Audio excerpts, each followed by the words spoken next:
हम लोग श्रीमद् भागवतम के दूसरे स्कंद के प्रथम अध्याय के 33वें श्लोक को देखेंगे। विश्वरूप के अंगों का वर्णन हो रहा है और कल जो भी सुना था उसमें हमने एक चीज़ आपको समझानी है। 32 दिखाइएगा। 32 में कुक्षि समुद्राह कहा गया था। तो देखिए, उससे पहले के श्लोकों में बताया गया है कि जो कटी प्रदेश है वो क्या था, महीतल, यानी कि भूलोक, मही भूतल, नाभि था भुवर लोक और भूलोक था वह कटी प्रदेश था जी। तो अब दोबारा यहाँ पे कुक्षि को कमर कहने का कोई प्रयोजन नहीं है, लेकिन थोड़ा सुनिए, कुक्षि का आचार्यों ने अनुवाद किया उदर, तो उदर कमर के अंदर हो गया समझ में आ गया, ये बात है। तो अगर आप देखा जाए, थोड़ा सा और विस्तार करें तो पृथ्वी और पृथ्वी के अंदर जो समुद्र हैं, वैसे समुद्र केवल पृथ्वी पे नहीं है, समुद्र बहुत जगह भी हैं। तो जहाँ जहाँ भी समुद्र देखिए तो उसे भगवान का उदर कहा जाएगा, कुक्षि कहा जाएगा। कुक्षि बोला था माँ अपने गर्भ में, हाँ, कोख कहा जाता ना, कोख को कुक्षि कहा जाता, तो इसलिए हुआ है। दूसरा एक और चीज़ था, अधर शब्द क्या था, तो अधर को ठुड्डी यहाँ पे क्यों लिया गया नहीं समझ में आ रहा, लेकिन अधर वस्तु अधर को यहाँ पे लोअर लिप्स कहा जाता है। अब या तो एक नीरनस की वजह से कह रहे हैं, हो सकता है ठुड्डी कहा जा रहा है, लेकिन अधर को यहाँ पे लोअर लिप्स कहा गया है, टीका में स्पष्ट रूप से बताया गया। अब हम लोग 33 देखेंगे। इसमें काफ़ी सारी चीज़ें सीखने वाली हैं, बड़ी इंटरेस्टिंग भी हैं। तो श्याम सुंदर प्रभु, ये जो कंस्ट्रक्शन है अपना हो रहा है कि सामने वालों का हो रहा है, वीआईसी वालों का? हाँ ठीक है, उनका तो कुछ नहीं कर सकते, ठीक है। भ्रुकुटी चेंज करे थोड़ी, भ्रुकुटी हमारी भ्रुकुटी का कोई देखने वाला नहीं है एक्सेप्ट आवर मिरर क्या कर रहे हैं, इसलिए भ्रुकुटी टेढ़ी करने से कोई फ़ायदा नहीं, हम ध्यान लगाएंगे धरी भागवत में। मेरे पीछे बोलिए। नद्योस्य नाड्योथ तनुरुहाणि, नद्योस्य नाड्योथ तनुरुहाणि, महीरुहा विश्वतनोर्नृपेन्द्र, महीरुहा विश्वतनोर्नृपेन्द्र, अनन्तवीर्यः श्वसितं मातरिश्वा, अनन्तवीर्यः श्वसितं मातरिश्वा, गतिर्वयः कर्म गुणप्रवाहः, गतिर्वयः कर्म गुणप्रवाहः, नद्योस्य नाड्योथ तनुरुहाणि, नद्योस्य नाड्योथ तनुरुहाणि, महीरुहा विश्वतनोर्नृपेन्द्र, महीरुहा विश्वतनोर्नृपेन्द्र, अनन्तवीर्यः श्वसितं मातरिश्वा, अनन्तवीर्यः श्वसितं मातरिश्वा, गतिर्वयः कर्म गुणप्रवाहः, गतिर्वयः कर्म गुणप्रवाहः, नद्योस्य नाड्योथ तनुरुहाणि, नद्योस्य नाड्योथ न तनुरुहाणि, महीरुहा विश्वतनोर्नृपेन्द्र, महीरुहा विश्वतनोर्नृपेन्द्र, अनन्तवीर्यः श्वसितं मातरिश्वा, अनन्तवीर्यः श्वसितं मातरिश्वा, गतिर्वयः कर्म गुणप्रवाहः, गतिर्वयः कर्म गुणप्रवाहः। बोलिए।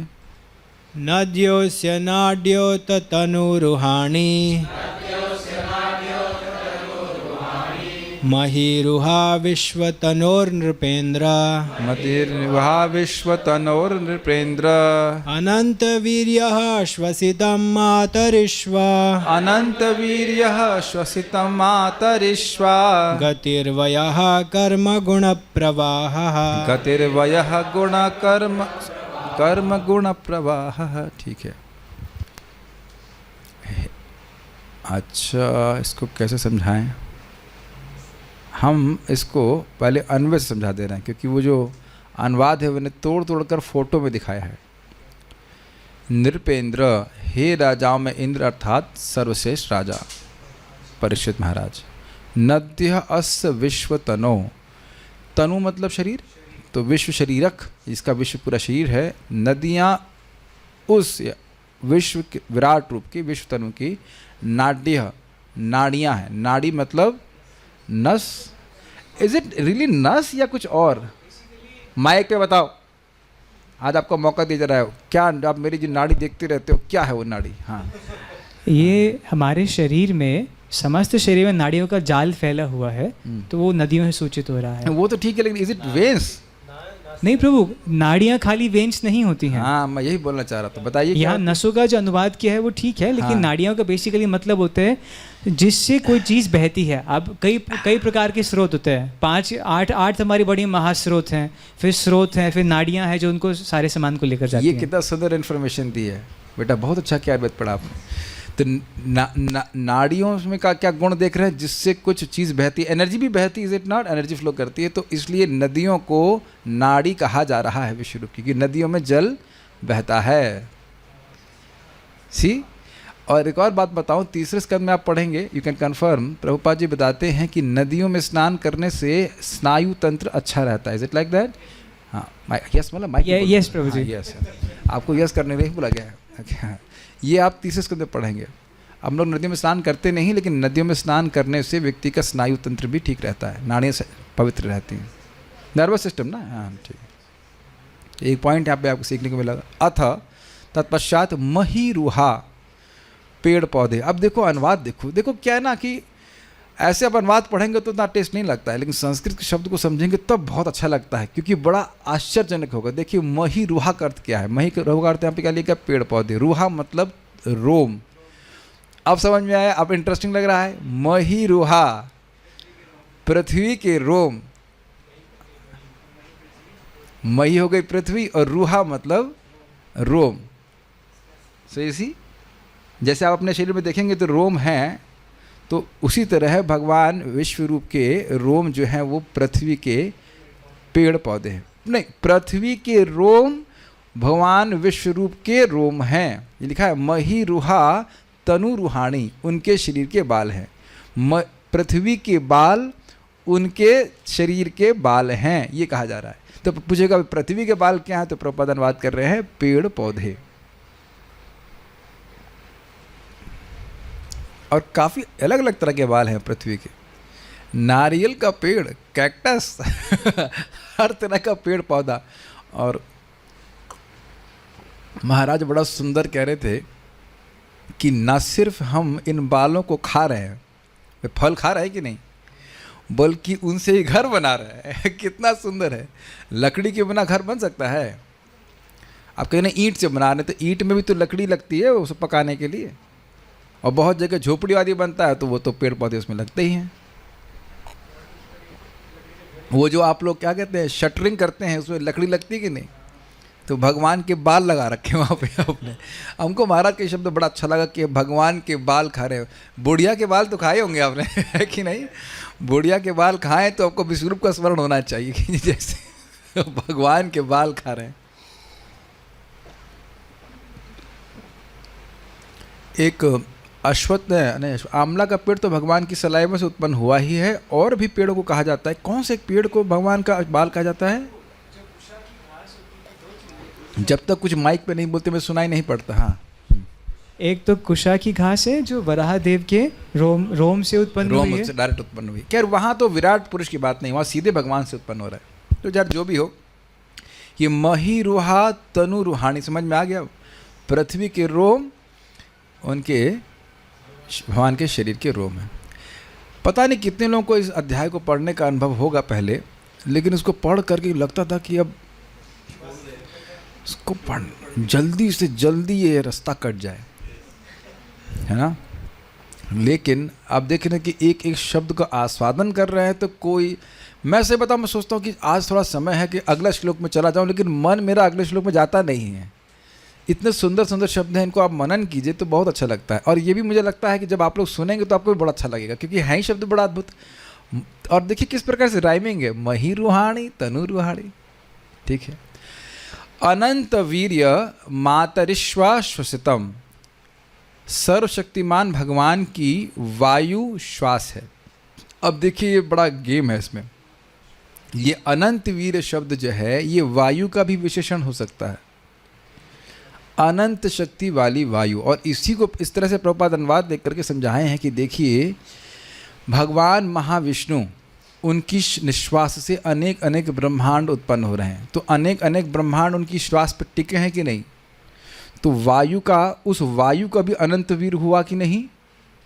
और भगवान की ऐसी वायु है, निश्वास है, तो क्या भगवान अनंत वीर अर्थात अनंत शक्ति वाले हुए कि नहीं?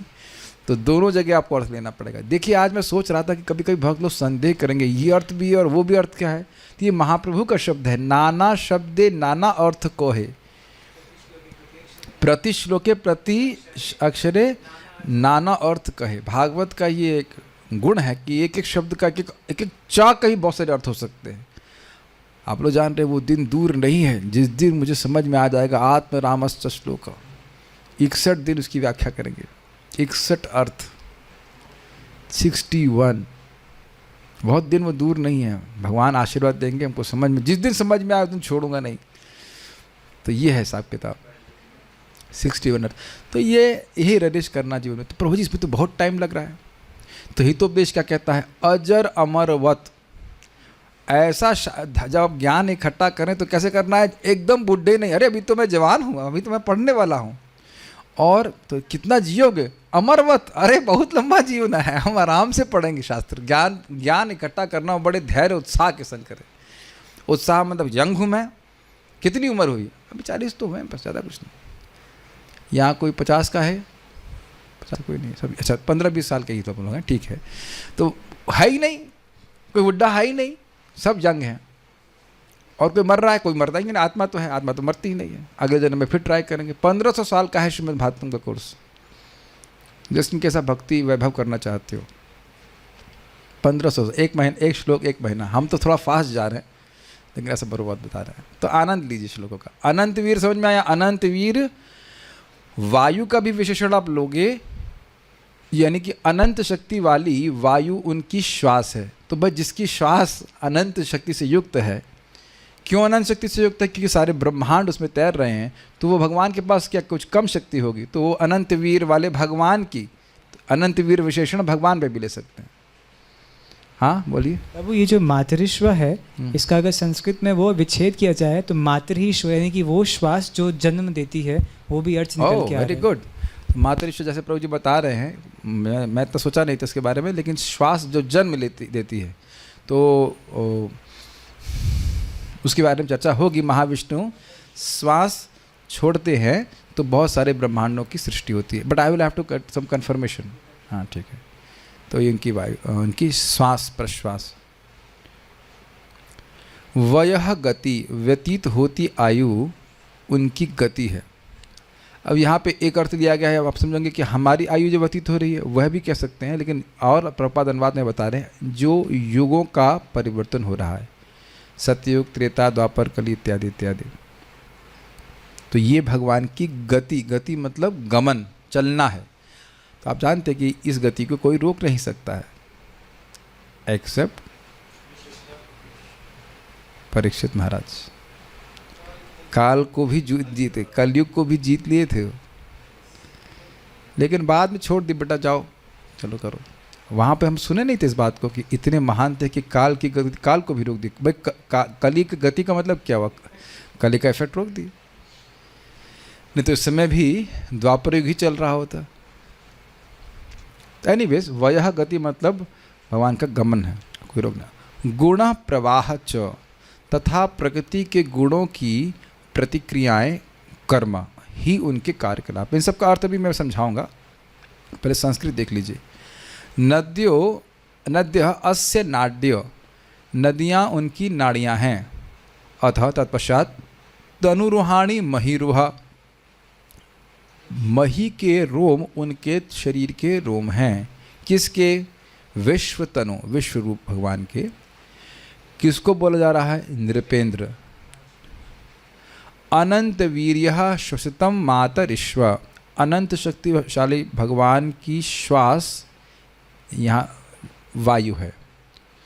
और गतिर्वयः, उनका गमन युगों का परिवर्तन है। और कर्म गुण प्रवाह, जो प्रकृति के गुणों का प्रवाह, प्रवाह का अर्थ आशा समझ रहे हैं, एक के बाद एक परंपरा समझते, एक के बाद एक गुणों का प्रवाह है, वह उनके कर्म है। अब आप देखिए अनुवाद। हे राजन, नदियाँ उस विराट शरीर की नसें हैं। गंगा जी का फोटो हम रखे हैं क्योंकि टीका में गंगा आदि नदी कहा गया है। श्री श्री गंगा मैया की जाए। तो आप देख सकते हैं जैसे नसों का जाल बिछा रहता है किसी भी व्यक्ति के शरीर में, है ना, कोई कमी तो नहीं नसों की, ठीक है, और उसमें कुछ ना कुछ बहता रहता है, ऐसे ही नदियाँ। तो अब नदी देखेंगे तो अब आपको भगवान का स्मरण करना चाहिए।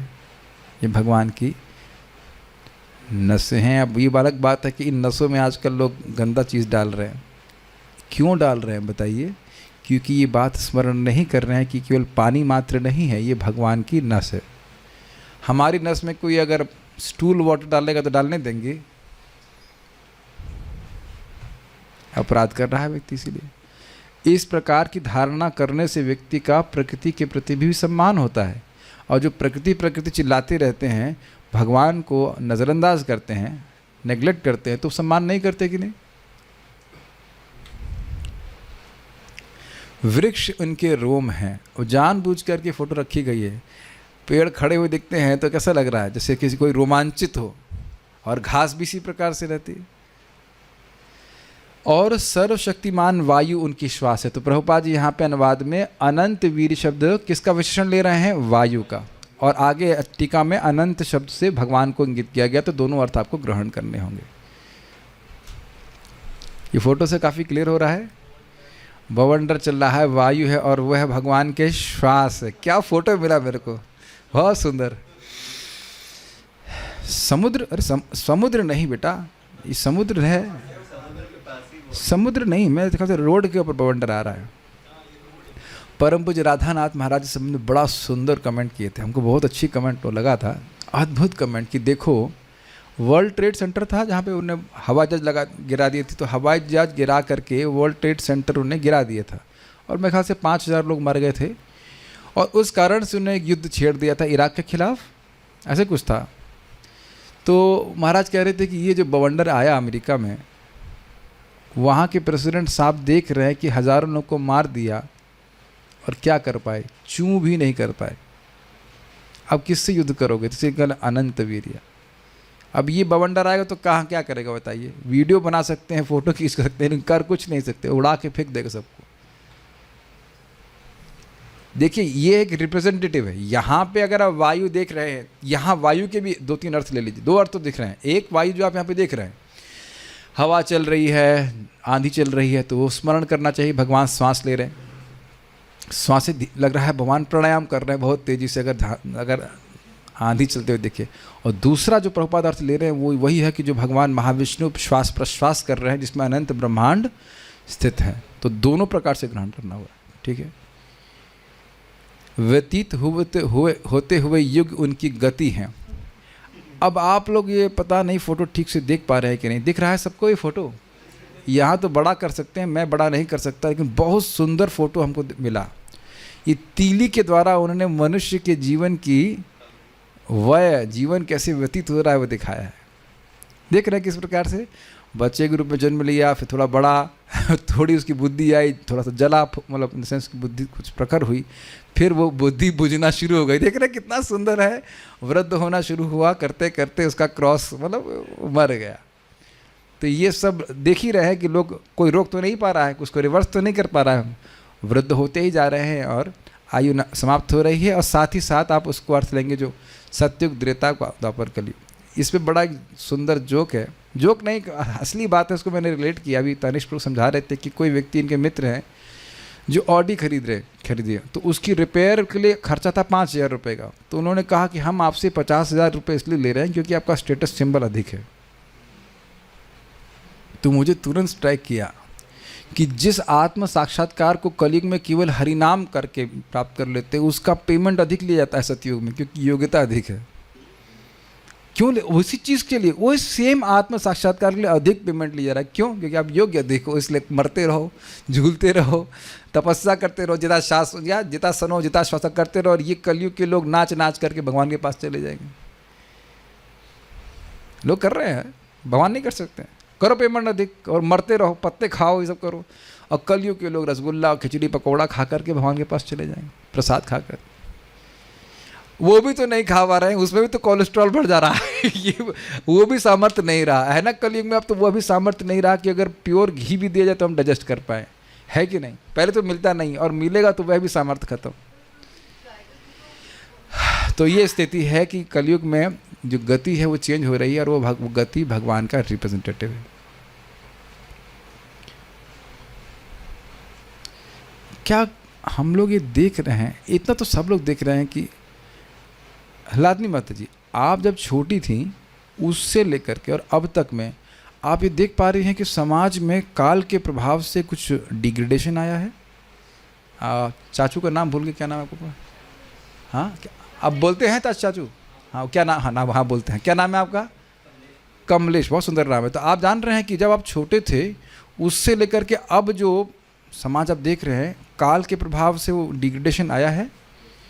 और एक अद्भुत बात यह भी है कि उस डिग्रेडेशन को आज के लोग नॉर्मल लाइफ मानते हैं। छोटा बच्चा है, वो स्मार्टफोन से खेलना शुरू। मैं ज़्यादा व्याख्या नहीं करना चाह रहा था, बस खाली काल की गति, काल के प्रभाव को देखने का प्रयास कीजिए, और ये इस प्रकार से और ख़राब होता चला जाएगा। You can't stop it. जैसे कि अभी बारिश हो रही थी तो आप बारिश को रोक नहीं सकते, केवल छाता लगा सकते हैं। भगवान का नाम उच्चारण कीजिए, नाम उच्चारण कीजिए। कलयुग कोई कंसेप्ट नहीं है। जो नाम उच्चारण नहीं करेगा उसको ऐसे ही उड़ा करके फेंक देगा, समझ लीजिएगा। जो नाम उच्चारण नहीं करेगा वो कली के कलमश से प्रभावित होगा ही। ह था ना एम्फेसिस के लिए। It is not a concept, ठीक है। तो ये व्यतीत होते युग इनकी गति है, तथा प्रकृति के तीनों गुणों की प्रतिक्रियाएं ही उनके कार्यकलाप हैं। इसका अर्थ क्या है? देखिए, ये फोटो से बिल्कुल स्पष्ट समझ में आएगा। हम सब लोग सोच रहे हैं कि हम कार्य करने में पूरी तरह से स्वतंत्र हैं, और न सिर्फ हम स्वतंत्र हैं, सामने वाला भी स्वतंत्र है। ये सोचते हैं ना आप? बहुत अच्छे इसके इम्प्लीकेशंस हैं, लेकिन हर व्यक्ति गुणों के प्रभाव में बंधा हुआ है। कभी कभी हम लोगों को डांटते हैं, हम सभी लोग अपने जूनियर्स का किसी को डांटते हैं, जिसको मौका मिल जाए उसी को डांट देते हैं, ऐसे कह लीजिए। लेकिन हम ये नहीं सोच पाते हैं कि वह व्यक्ति भी प्रकृति के गुणों के द्वारा बंधा हुआ, इसलिए वो ऐसा कार्य कर रहा है। हाँ, वो अलग बात है, जिसको डांट पड़ रही है उसको फिलॉसफी झाड़ना नहीं चाहिए तुरंत। प्रभु जी, मैं क्या कर सकता हूँ? मैं तो प्रकृति के गुणों के द्वारा बंधा हुआ हूँ, इसमें सारा दोष जो है प्रकृति के गुणों का है, मैं तो कुछ कर नहीं रहा है ना। गलत तो नहीं बोल रहा है गलत तो नहीं बोल रहा है। ये बात मेरी कुछ समझ में आ रही है आपको? Are you able to follow this? ये बहुत ही सूक्ष्म चीज़ है। ये हमको अदोष दृष्टि होने में बहुत सहायता करती है। तुरंत हम लोग जजमेंट कर देते हैं, ये व्यक्ति वैसा है, करते कि नहीं? लेकिन हम ये नहीं देख पा रहे हैं कि वो व्यक्ति प्रकृति के गुणों के बंधन में रहकर कार्य कर रहा है। He is forced to behave the way he is behaving. यद्यपि वह सोच रहा है कि वह है इंडिपेंडेंट है। तो सारे कार्य जो है वह जगत के जो कार्य हैं, जो संसार बंधन का कार्य बनते हैं, वह है प्रकृति के गुणों के द्वारा संपादित किए जाते हैं। कौन से गुण हैं?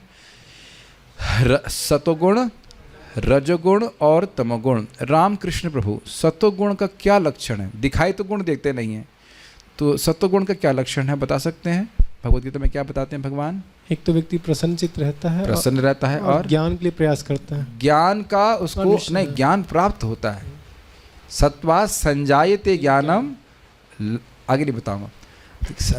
सत्व गुण से ज्ञान उत्पन्न होता है। ज्ञान मतलब आध्यात्मिक ज्ञान। ये फिजिक्स केमिस्ट्री ज्ञान को आप नहीं कहेंगे कि ये सत्वगुण से हो रहा है। मैं ये शरीर नहीं हूँ, मुझे आध्यात्मिक जीवन में प्रगति करनी है, ये सब सत्वगुण का लक्षण। ये जो भक्तों को भागवत अच्छी लग रही है, इसका मतलब क्या है? चित्त में सत्वगुण है तब अच्छा लग रहा है।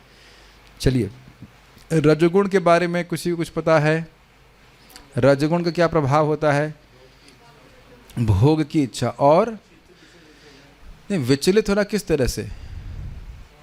कामनाओं का बहुत प्रवेश, ये चाहिए वो चाहिए, ये सब रजोगुण के द्वारा हो रहा है। और तमोगुण आलस। क्या प्रमाद का बड़ा एक सुंदर उदाहरण समझिए। बहुत बार देखेंगे कि पता है कि क्लास में जाना चाहिए और टाइम भी पता है, ऐसा कुछ नया टाइम चेंज नहीं किया है। अरे अभी थोड़ा बात कर लेते हैं, थोड़ा सा व्हाट्सएप चेक कर लेंगे, ये सब, ये उसे कहते हैं प्रमाद। पता है कि गलत है ये, लेकिन व्यक्ति करता रहता है इस टाइम पर। तो हम लोग डांट भी सकते हैं, लेकिन अब मोस्टली एजुकेशन देना चाहिए। वो डांटने से काम नहीं चलता है, डांटने से बिल्कुल काम नहीं चलता। तो ये, और अधर्म को ही धर्म मानना, यह भी एक बहुत बड़ा लक्षण है तमोगुण का। और रजोगुण में थोड़ा डाउट होता है, ये अधर्म है कि धर्म है, क्या धर्म है और क्या धर्म है समझ नहीं पा रहा, लेकिन तमोगुण में अधर्म को ही धर्म मानता। तो ये सारे प्रकृति गुणों का प्रवाह का मतलब एक के बाद एक, ऐसा नहीं कि छोड़ दिया जा रहा, कभी सत्वगुण कभी रजोगुण कभी तमोगुण, एक ना एक गुण प्रमुखता में आता है, उसके अनुसार हम कार्य करते हैं। अच्छा ये बताइए, ईमानदारी से बताइए, पूरा दिन में क्या आप इस प्रकार से गुणों के प्रभाव को अपने चित्त में देखते हैं? ये मत कहना कि आप भाव स्तर पे हो, जहाँ व्यक्ति गुणों के पार चला जाता है। Is it not? आप देखेंगे कि सुबह अगर आप उठ जाए, एक बार उठ के स्नान आदि कर लें तो मन कितना प्रसन्न हो जाता है। यद्यपि सुबह उठना कठिन होता है, एटलीस्ट मेरे लिए तो रहता ही है, तो ये रहता है, लेकिन आप उठ जाएं तो अच्छा रहेगा। अब देखो मेरे को क्या रहता है, रात में जैसे पढ़ना पड़ता, दिन में समय नहीं मिल पाता है, बहुत सारे कारण इसमें रहते हैं। तो अब कल एक भक्त बोले, प्रभु जी हम भी रात में पढ़ना शुरू कर दिए। आप कुछ बोले नहीं भाई, ये कोई आदर्श नहीं है कि आप रात में बहुत देर तक पढ़िए, फिर आपको सुबह सतगुण में होने में कठिनाई होगी। मैं इतना व्यस्त रहता हूँ कि समय नहीं रहता, इसलिए मुझे बाध्य होकर फंस भी जाता हूँ। जब तक शांति से मैं उसको नहीं समझूंगा तब तक समझ नहीं पाता हूँ, ये है। अन्यथा मैं कोई रिकमेंड नहीं करूँगा कि रात में बहुत देर तक पढ़ें हुए। Is it not? रात में देर में जगने से थोड़ा ठीक नहीं साधक के लिए। Although you can not generalise is, Prabhupada है ना 2 घंटा सो करके रात में अनुवाद करते, लेकिन फिर जो पूरी तरह दिव्य स्तर पे उसके लिए कोई दिक्कत नहीं, लेकिन सुबह फिर आपको उठने में कठिनाई आएगी। ये बात कान खोल के सुन लीजिए, जो व्यक्ति सुबह उठ नहीं रहा है, अब उसके आध्यात्मिक साक्षात्कार की बात हमसे मत कीजिएगा आप। Unless you are situated in mode of goodness. याद आ रहा है प्रभुपाद जी कहाँ बोलते हैं? Nectar of instruction. इंट्रोडक्शन में ही बोल रहे हैं, पहले व्यक्ति को सतोगुण में स्थित होना पड़ेगा। अब बुरा मत मानिए, हम बहुत कठोर बात बोलने वाले हैं। आप चाहे कितनी डिग्री उठा लीजिए, भक्ति शास्त्री, भक्ति वैभव और जितना कुछ कर लीजिए, सुबह नहीं उठेंगे तो साक्षात्कार नहीं प्राप्त होंगे। ये दृष्ट है, ये देखा जा रहा है। You have to have mode of goodness to understand. केवल शास्त्र पढ़ लेने से समझ में नहीं बात आएगी। You have to have mode of good, you must associate with mode of goodness. सुबह उठना ही पड़ेगा। कहीं कोई ब्रह्मचारी, चाहे वो माता जी ब्रह्मचारी हो, मतलब शादी ना की हो, या गृहस्थ ब्रह्मचारी हो, या कोई भी ब्रह्मचारी, he is a Brahmachari, Brahmachari if you can not wake up in the morning. अब आपको मैं बोलते हुए डर लग रहा है कि भगवान मेरी परीक्षा कर ले लेंगे से बोलते हैं। देखिए हम प्रयास तो खूब ही करते हैं, उठ ही जाता, बहुत बीमार हो गया एक अलग बात है, लेकिन अगर सुबह नहीं उठे तो आप हम ब्रह्मचारी हैं। ब वाला नहीं, ब्रह्मचारी। भ्रम में है कि हम आध्यात्मिक प्रगति कर लेंगे, कर ही नहीं सकते। ठीक है, थोड़ा सा कठोर बोल रहा हूँ, लेकिन ये बात ध्यान देना होगा कि जब ये मुझे मेरे काउंसलर प्रभु जी ने, महाराज ने बोला था, भक्ति समित महाराज बोले, you do things in time and obviously wake up in time like that. जब सत्वगुण बढ़ेगा तो आपको सुख मिलेगा। It make sense? भक्ति करने में सुख मिलेगा। नहीं तो रजोगुणी चित्त और तमोगुणी चित्त में भी भक्ति कर सकते हैं, लेकिन टिक नहीं सकेंगे। ठीक है ना? कोई, हाँ एक भक्त हैं, हम जानते हैं, नाम नहीं रख रहे हो, 12:30-1 बजे सोते हैं, उत्साह से 3 बजे उठ जाएंगे, उसका 6-6:30 बजे बैटरी पूरा डाउन। तो इस तरह से साधना करोगे, आप करना चाहो कर सकते हो, लेकिन चलने वाले नहीं बहुत दिन, पूरा शरीर टूट जाएगा। 2 घंटा सो करके आप भजन करेंगे क्या? हरिदास ठाकुर हैं? तो जरा गुणों के संग बहने का प्रयास कीजिए। गुणों का प्रवाह चलेगा, रात में सो जाए टाइम से, सुबह जब मंगल आरती आदि का समय हो तो उठ जाए। इस प्रकार से अपना जीवन व्यतीत करना चाहिए। फिर ओके, बोलिए माइक पे। ये गुणों का प्रवाह चल रहा है, इससे विभिन्न प्रकार के कर्म हो रहे हैं। और ध्यान दीजिए, केवल पृथ्वी पे ही नहीं, पूरे ब्रह्मांड में इस प्रकार से चल रहा है। बोलिए प्रभु जी। जो इससे पहले वाला था, व्यतीत होते हुए युग उनकी गति है। हाँ, तो उनकी गति से क्या उनकी मतलब गति मतलब भगवान की गति मतलब चल रहे हैं, गमन, भगवान चल रहे हैं। अच्छा, तो भगवान के जो चलना है वो युगों का पासिंग है, पासिंग ऑफ द एजेस। और भगवान बैकवर्ड नहीं चल रहे हैं, पीछे नहीं चल रहे हैं, न पीछे मुड़ के देख रहे हैं, चलते जा रहे हैं। वीर तुम बढ़े चलो, धीर तुम बढ़े चलो, चलते जा रहे हैं, चलते जा रहे हैं। एक और इंटरेस्टिंग है, चलते जा रहे हैं, वो ही इज कम्प्लीटली डिटैच्ड। कितने लोग आए, कितने मर गए, कितने ग्रह ध्वस्त हो गए, चलते ही जा रहे हैं, चलते जा रहे हैं। जरा ऊपर से जाइए, ऊपर से ऊपर और ऊपर जाइए, सृष्टि के लेवल पे देखिए कितने ब्रह्मांड सृष्टि हो रही है, ध्वस्त हो रहे हैं, और कभी भगवान शोक नहीं कर रहे, बस चलते ही जा रहे हैं, चलते ही जा रहे हैं, चलते ही जा रहे हैं। Nice, is it not? Shri Krishna. श्रीधरी, अनंत वीर्य पद का विग्रह है अनंतम वीर्यम यस्य सह। यस मतलब जिसका अनंत वीर्य है, सह वो, तो यानी यहाँ पे अनंत वीर्य जो है वह भगवान का विशेषण ले रहे हैं, अर्थात अनंत पराक्रम संपन्न भगवान का निश्वास ही वायु है। ओके, वयः शब्द आयु के अर्थ में होता है। शाम सुंदर प्रभु कुछ करवाइए, भ्रुकुटी घुमाइए थोड़ा। वयः शब्द काल का बोधक है, वह काल ही विश्व शरीरक परमात्मा की गति अर्थात पदविन्यास कह सकते चलना है। गुण प्रवाह शब्द प्राणियों के सांसारिक कर्मों का बोधक है, जो कि प्रकृति के गुणों के अंतर्गत किए जाते हैं।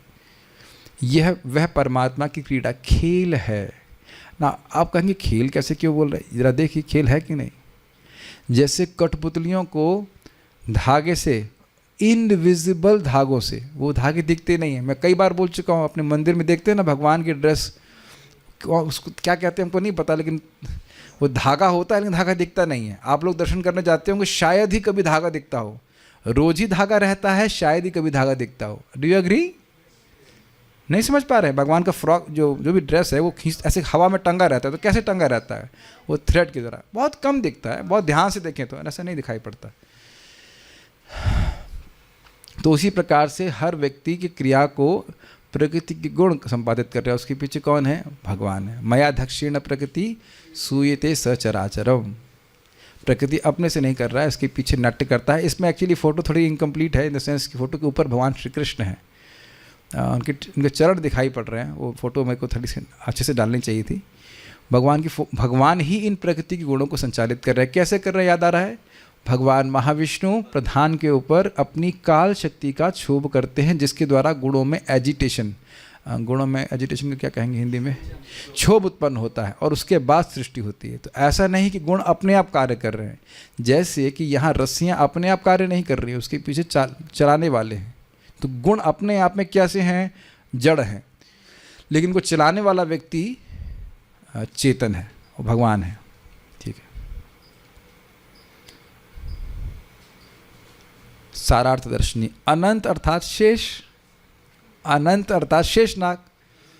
श्री शेष की शक्ति से युक्त वायु उनकी श्वास है। तो देख रहे कहाँ कहाँ अर्थ जा रहा है, अनंत शेष को ले लिया। वया अर्थात काल की गति उनका गमन है, तथा प्राणियों का गुण प्रवाह अर्थात 3 गुणों वाला संसार उनकी कर्म अर्थात क्रीड़ा मात्र है।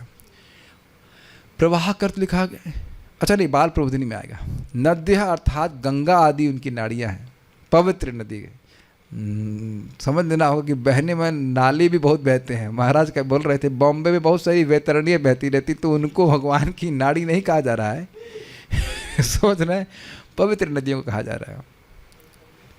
अगर आप कभी देखें ऊपर से किसी नदी को, नदी के, आप लोग ज्योग्राफी तो पढ़े होंगे, पास हो गए थे ना, तो उसमें कई बार फोटो दिखाते हैं कि नदी एंड में जाके ब्रांचेस में जाती है ना, तो आप समझ में आ रहा है, नसों की तरह। वो जो फोटो मैंने दिखाया था, एक तो बह भी रही हैं, उस तरह से डिस्ट्रीब्यूशन सा होता चला जा रहा है कि मानो ये पूरा शरीर, हम खाली पृथ्वी को पकड़े तो उसमें जो नदियाँ बह रही हैं वह भगवान की नसें हैं जी।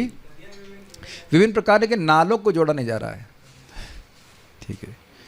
तत्पश्चात विश्व शरीर वाले के तन के बाल पृथ्वी के रोम अर्थात वृक्षादि हैं। ऐसे आश्चर्य में भगवान के स्वरूप को का आपके द्वारा सावधानी से ध्यान किया जाना चाहिए। इसको सूचित करने के लिए उन्हें नृपेंद्र कहकर संबोधित कर रहे हैं। अरे इसी पृथ्वी के आप राजा थे।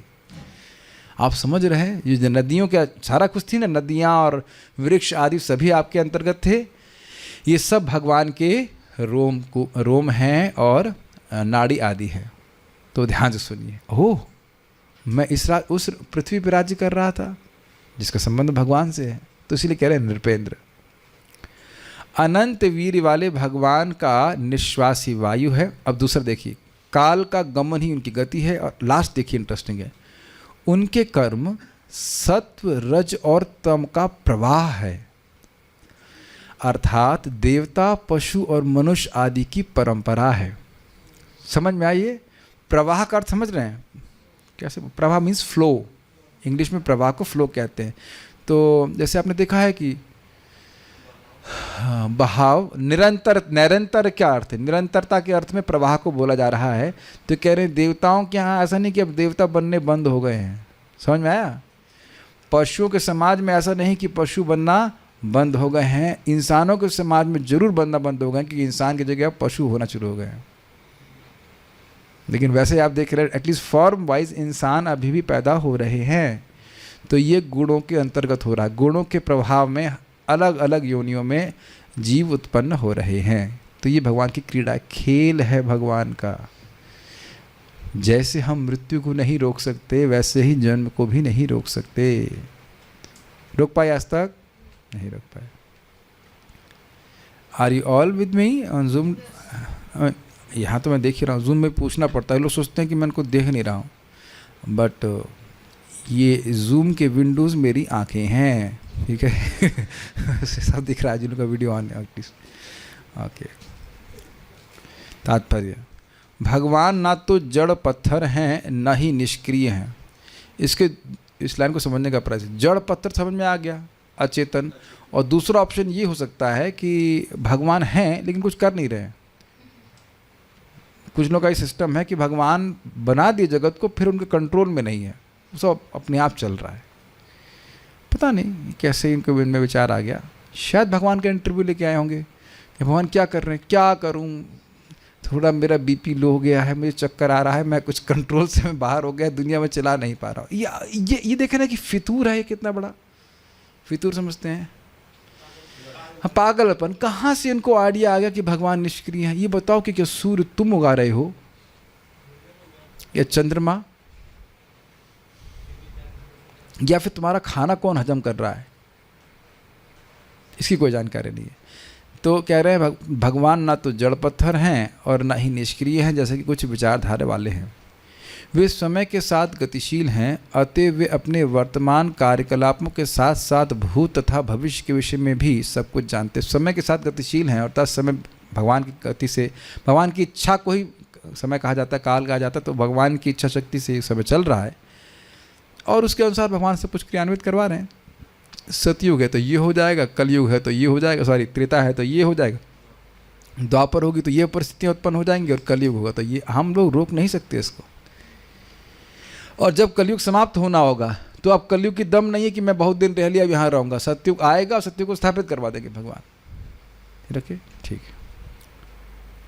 बहुत सब भगवान बोलते हैं, वेदाहम समतीतानि वर्तमानानि चार्जुना भविष्याणि च भूतानि माम तो वेद न कश्चन। भूतकाल, वर्तमान काल और भविष्य में जो कुछ भी हो रहा है मैं जानता हूँ, लेकिन मुझे कोई नहीं जानता। ये देखिए, भूत भविष्य छोड़ दीजिए, क्या हम वर्तमान में जो हो रहा है वो भी जानते हैं सब कुछ?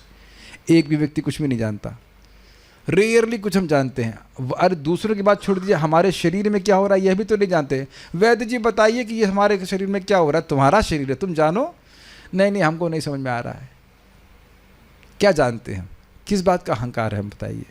उनसे कुछ भी अनजान नहीं रहता है। ये बहुत सिंपल लाइन लगती है।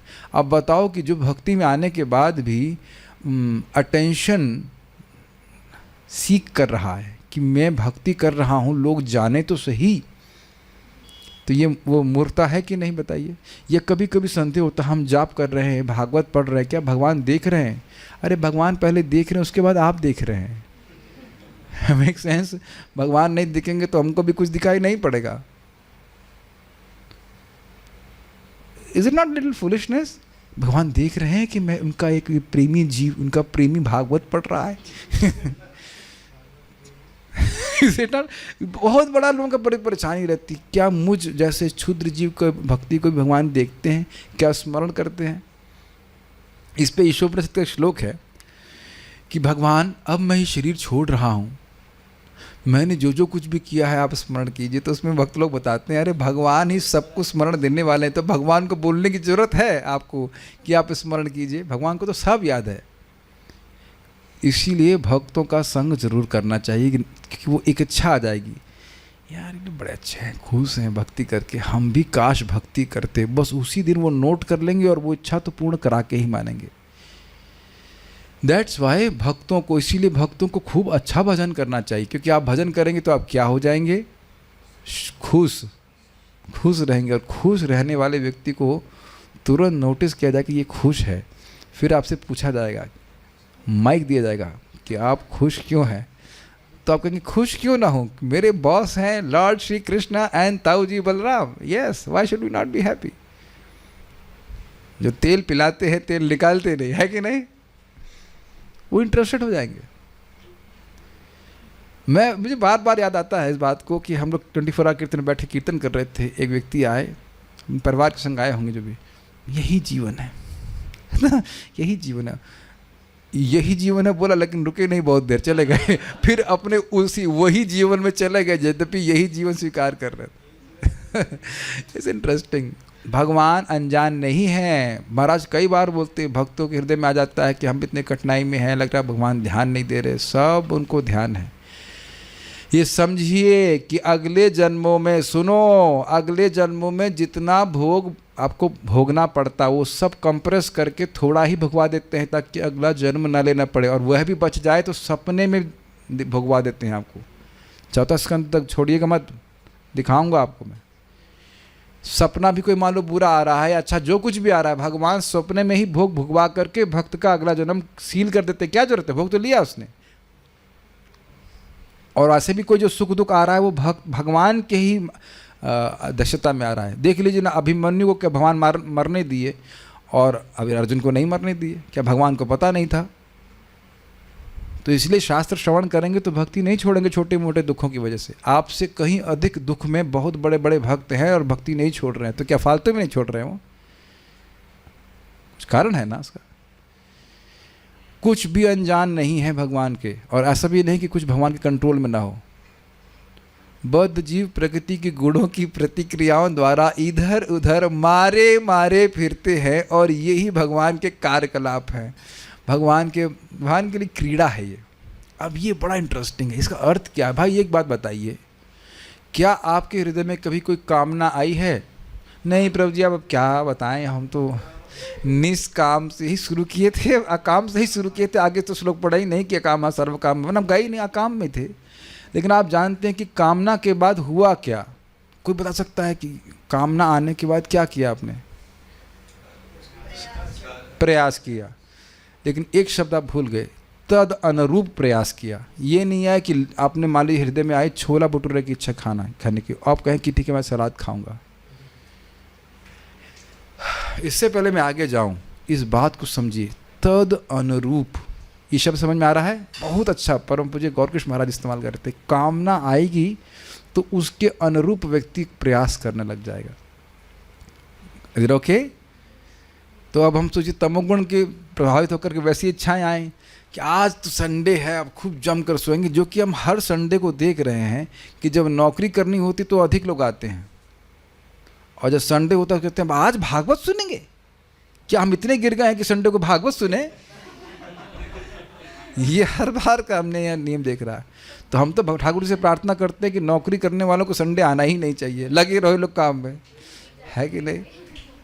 एनीवेज, ये दिख रहा है कि नहीं? अपने जीवन में झांक के देखिए कि बार बार हमने ऐसे प्रयास किए जिनकी हमें कोई आवश्यकता नहीं थी, लेकिन कामना के कारण प्रयास किया। तो ये प्रकृति के द्वारा मारे मारे नहीं फिरे हैं, बताइए, बुरा मत मानिएगा, लेकिन हम ऐसे बहुत जगह ठोकर खाए हैं। मैं इस पर कुछ बोलना चाह रहा था कि मौका आ गया तो बोलता हूँ मैं।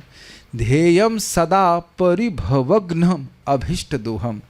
भगवान के चरण ध्येय हैं, ध्यातुम योग्य, जो ध्यान करने के योग्य हैं। तो क्यों ध्यान करने के योग्य? कहते हैं परिभवग्न। परिभव मतलब हार, और घ्न मतलब नष्ट करना। वह हार को नष्ट करते हैं।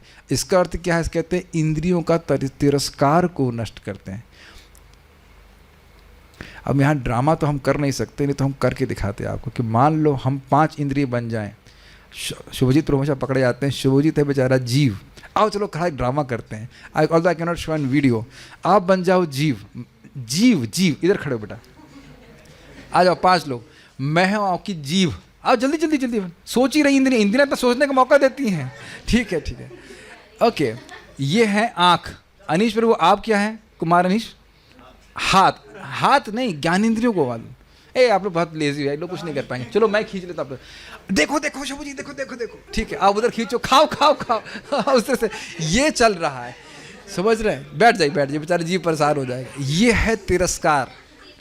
बल्कि हम तो हल्का ले लिए, अरे अरे मैं और नहीं खा सकता। जीभ को आप मालूम बुद्धि बोल रही है, पेट बोल रहा है अरे और मत खाओ, दर्द है। चुप चुप, हमको सुनाते हो। अरे सुना नहीं तुमने? अत्याहार। हमको फिलोसफी समझाते हो, हमको फिलोसफी पता है, चुप रहो, खाने दो हमको। करती है, इसे कहते हैं तिरस्कार। तुम जते जानते हो हमें खाना है। आँख को हम, आँख तो बहुत फजीयत में डालती है हमको, इज इट नॉट?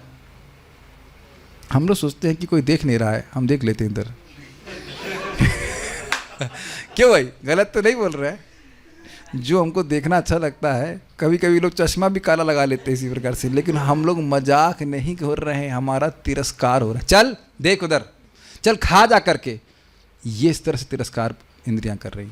तिरस्कार समझते हैं? Who are you? क्या ना बोलोगे? ना बोलोगे तुम? चलो देखो उधर, चलो खाओ उधर। कर रहे हैं कि नहीं? और आप ये देख रहे हैं किस प्रकार से अभी भी इंद्रियां संयमित हो गई हैं। ये श्लोक हम देख रहे हैं, बार बार जप करने से कितनी सारी इंद्रियों के तिरस्कार समाप्त हो गया। तिरस्कार, तिरस्कार शब्द कितना सुंदर शब्द है। तिरस्कार, हाउली से तिरस्कार, नेग्लेक्ट, रिजेक्ट, अपमान। चल तेरी क्या औकात है, चल देखना ही पड़ेगा तेरे को। करते हाँ ठीक है देखता हूँ, खाना ही पड़ेगा मुर्गा, चाहे तेरे को मुर्गा बनना पड़े। नहीं खाना ही पड़ेगा। करती थी कि नहीं इंद्रियां? दुत्कार, हाँ शब्द बहुत अच्छा। दुत्कार, कुत्ते को जैसे दुत्कार आता है ना, उस प्रकार से खींच खींच करके। इंसल्ट, हम शब्द और कठोर शब्द लाओ, बहुत अच्छी तरह से। इस प्रकार का तिरस्कार, ये सब किसकी प्रतिक्रिया है? गुण प्रवाह। भगवान का भजन करने से देखिए मुक्त हो जा रहा है। नहीं तो कितने लोग ऐसे हैं कि इनको एक चुड़ैल पकड़ लेती है। कितने बजे? सुबह 4 बजे ऐसे पकड़ लेगी और उठ ही नहीं पाते। है ना? भले ही वैकुंठ के पार्षद आए बचाने के लिए, लेकिन वो बच नहीं पाते। एक भक्त को हमने फ़ोन किया सुबह, कह रहे प्रभु जी लगता है मेरे फ़ोन में इनकमिंग बंद हो गई है। तो हमने जियो की जगह एयरटेल से किया, रिंग गया, कहते नहीं आया। हमने कहा लग रहा है DND मूड ला के सोए तुम। चुड़ैल पकड़ी हुई है लोगों को। गुण प्रवाह, गुण प्रवाह। तो कैसे नष्ट होगा? भगवान के नाम के ध्यान करने से, उनकी कथा सुनने से ये इंद्रियों का परिभव। नहीं तो इसी समय आप कुछ फालतू का सीरियल देख रहे होते कि नहीं? और आप देखिए कितना सुंदर इस समय हम लोग को भगवान का आशीर्वाद प्राप्त है कि चित्त में ये सब बात आती ही नहीं। कोई ये भी नहीं आता कि हम लोग बहुत बड़ा सीरियल छोड़ दिए हैं। They are not serial, they are serial killers, जो एक के बाद लोगों को मार रहे हैं, उनकी चेतना को नष्ट कर रहे हैं। बचे हैं कि नहीं बताओ? तो ये बहुत बड़ा आशीर्वाद है। भक्तों के संग में हम लोग सुन पा रहे हैं और बात कर पा रहे हैं कथा। ये बहुत अच्छा था। ये मारे मारे फिरते हैं, मैं इस पे बोल रहा हूँ कि एक के बाद एक इच्छा आती है, उसके बाद जीव उसको पूरा करने में लग जाता है, फिर उसमें वो समाप्त हो जाता है, फिर अगला जन्म शुरू हो जाता है। ये भगवान का क्रीड़ा है, कार्यकलाप है। जैसा कि भगवद गीता 7.12 में कहा गया है, प्रकृति के गुण उन्हीं की निर्देशन में कार्य करते हैं, अतएव कोई भी प्राकृतिक कार्य न तो निर्देश होता है और न ही स्वचालित। ये समझ में आ रहा है? कोई भी जगत में आप कार्य देख रहे हैं तो उसका कुछ उद्देश्य होता है। ज्वालामुखी फटने का भी उद्देश्य होता है, भले यहाँ के साइंटिस्ट ना समझ पाए। आपको पता है बात? जो उससे मैग्मा बोलते हैं निकलता है, वो पृथ्वी का बहुत ही उर्वरक ज़मीन होती है। इंडोनेशिया में, बाली में स्पेशली हम देखें, वहाँ कोई खाद की ही जरूरत नहीं, कोई फैक्ट्री की जरूरत नहीं है। कहते जब प्रभु जी ऐसे ही उग रहा है फूल फल, तो हमें फैक्ट्री की क्या जरूरत है? तो वो ज्वालामुखी की वजह से।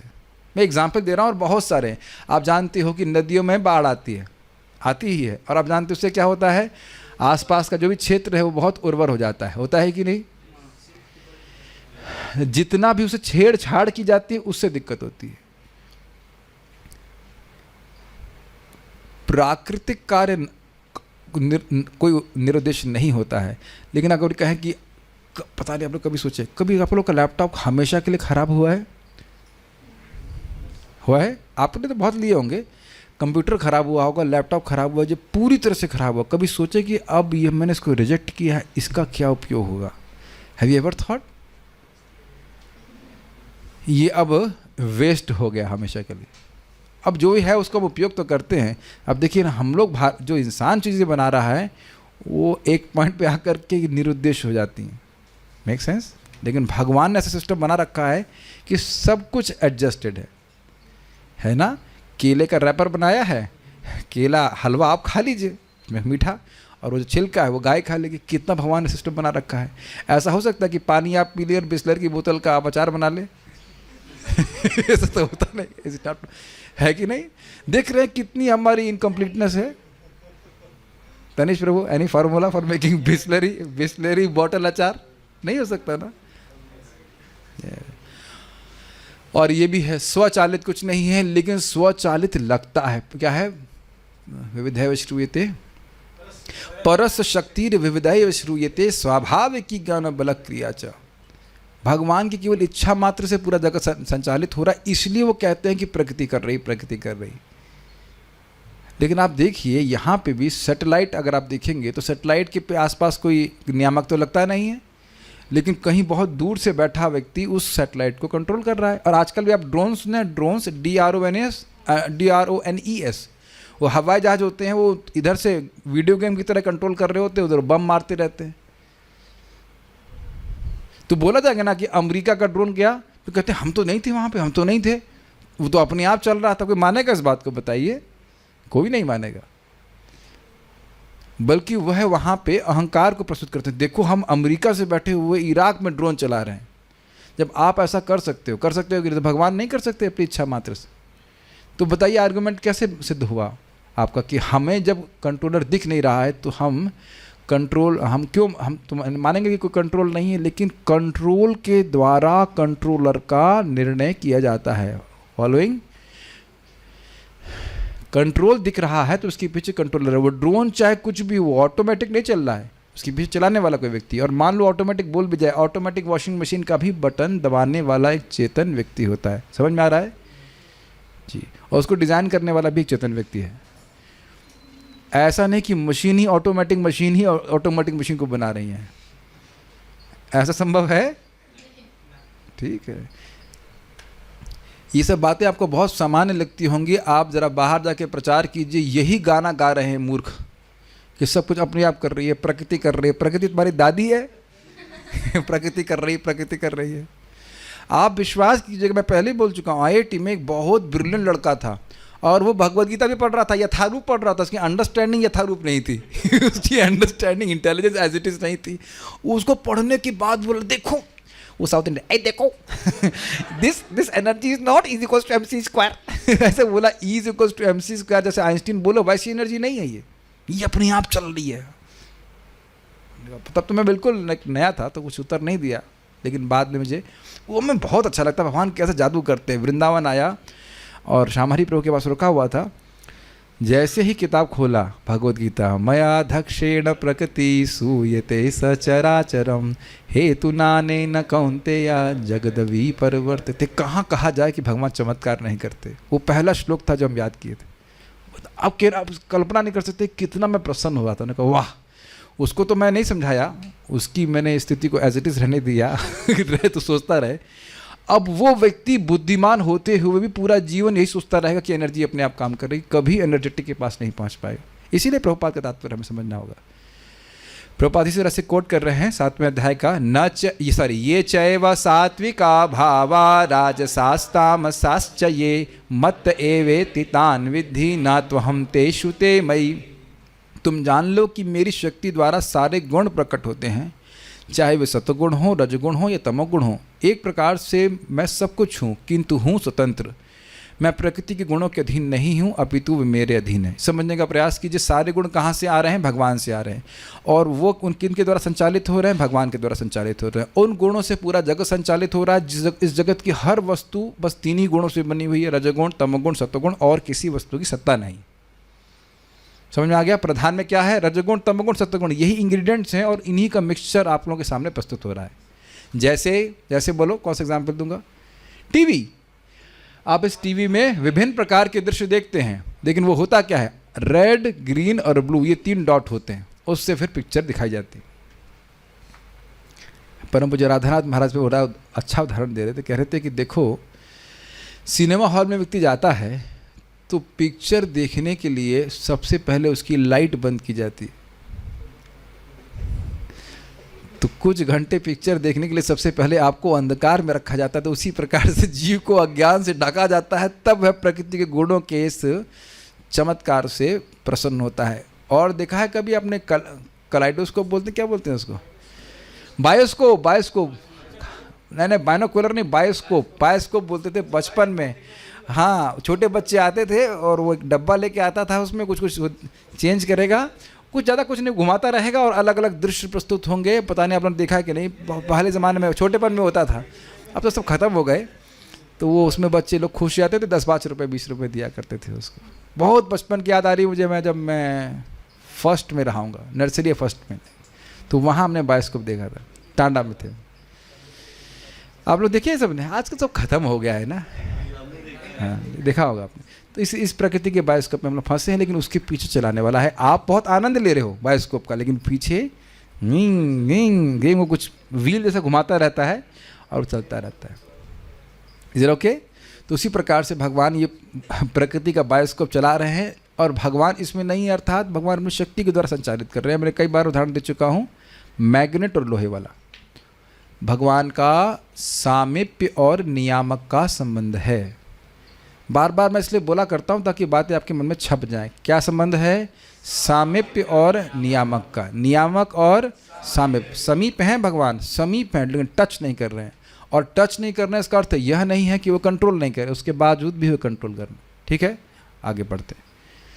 सारे कार्यकलापों के पीछे भगवान की अध्यक्षता की शक्ति कार्य करती है। इस तरह भगवान कभी निष्क्रिय नहीं होते जैसा कि भ्रमवश सोचा जाता है। क्यों निष्क्रिय वो सोच रहे हैं? क्योंकि वो देख रहे हैं कि कंट्रोल, मेहनत नहीं कर रहे भगवान। यहाँ भी आप देखो कि लोग जो बुद्धिमान बिजनेसमैन होते हैं उन्हें कुछ नहीं करना होता है, वो मस्ती करते हैं, घूमते रहते हैं, उनका बिजनेस खूब चलता रहता है, लेकिन उनकी आज्ञा के अनुसार चल रहा है। Is it okay? ठीक है। वेदों का कथन है कि परमेश्वर को स्वयं कुछ नहीं करना पड़ता। क्या श्लोक है? न तस्य कार्यम करणम च विद्यते, उनके लिए कोई कार्य करणीय नहीं है। जैसे हम लोग को सुबह जाना ही पड़ता है वॉशरूम, ये नहीं कह सकते कि न तस्य कार्यम करणम च विद्यते, भाई हमारे लिए कोई कार्य नहीं बेटा, when nature calls nobody stalls, you have to go. है कि नहीं? जाना पड़ता है कि नहीं?